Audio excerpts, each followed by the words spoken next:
చేయూత లేదు, ఆసరా లేదు, సున్నా వడ్డీ లేదు.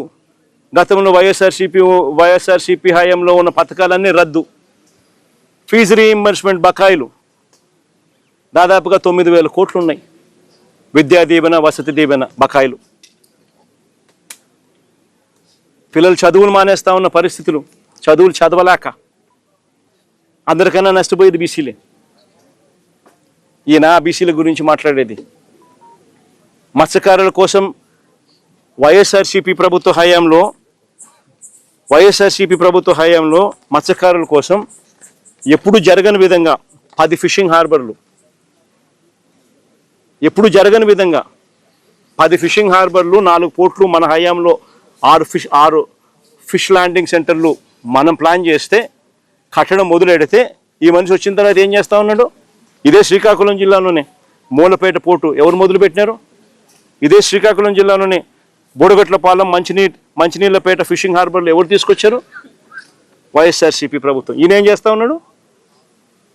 స్కాములు చేస్తూ దానికి అమ్మకానికి పెట్టినాడు. స్కాములు చేయడం కోసం స్కాములు చేస్తూ పోర్ట్లు అమ్మకానికి, ఫిషింగ్ హార్బర్లు అమ్మకానికి, మత్స్యకారుల జీవితాలను సర్వనాశనం చేయడానికి కోసం ఈ మనిషి రెడీగా ఉన్నాడు.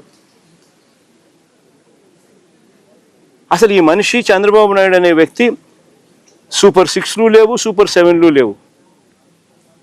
ఎన్నికలప్పుడు బాండ్లు ఇచ్చినాడు, ప్రతి ఇంటికి పోయి బాండ్ ఇచ్చినాడు. పిల్లడు కనపడితే ఏమన్నాను? నీకు 36,000, నీకు 36,000, నీకు 36,000. ఇటు అమ్మ కనపడితే ఏమన్నాడు? నీకు 1,500 నెల, నీకు 1,500, నీకు 1,500, నీకు 1,500 అంటే 18,000, నీకు 18,000, నీకు 18,000, నీకు 18,000. మళ్ళీ 50 ఏళ్ళ ముసలి ఎవరు కనపడలేదు, విలేకరులు ఎవరు కనపడ్డాం 50 ఏళ్ళలో. 50 ఏళ్ళు ఎవరైనా కనపడితే ఏమంటాడు? నీకు 48,000, నీకు 48,000, నీకు 48,000. అందరికీ బాండ్లు. అమ్మఒడి 15,000 కథ దేవుడు ఎరుగు, అందరికీ ఇస్తాన కథ దేవుడు ఎరుగు. 9,000, 8,000, అది కూడా ఫస్ట్ సంవత్సరం ఎగరగొట్టి. నోరు తెరిస్తే అబద్ధాలు, చేస్తేదంతా మోసాలు. ఇవన్నీ ఎవరైనా ప్రశ్నిస్తే, ఏదో ప్రశ్నించే గొంతులు ఎక్కడైనా కనిపిస్తే వాళ్ళని ఇబ్బంది పెట్టడం, ప్రశ్నించే గొంతు లేకుండా చేయడం కోసం అని చెప్పి వాళ్ళ మీద ఆ తప్పుడు కేసులు, తప్పుడు ఆరోపణలు, వాళ్ళ జీవితాలు నాశనం అవుతాయని అన్న కనీస జ్ఞానం కూడా లేకుండా వాళ్ళ జీవితాలతో చెలగాటాలు ఆడడం. ఇది చంద్రబాబు నాయుడు గారి ప్రభుత్వంలో మనం చూస్తూ ఉన్న వాస్తవాలు. నేను ఒకటే చెప్తా ఉన్నా, ఈ కుటుంబానికి, అప్పలరాజు కుటుంబానికి వైఎస్ఆర్సీపీ పార్టీ అండగా ఉంటుంది, తోడుగా ఉంటుంది. నా చెల్లెలు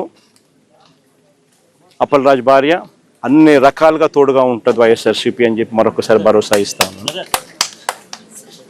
పార్టీ అన్ని రకాలుగా తోడుగా ఉంటుంది. అప్పలరాజు కూడా న్యాయమే గెలుస్తుంది, ధర్మమే గెలుస్తుంది.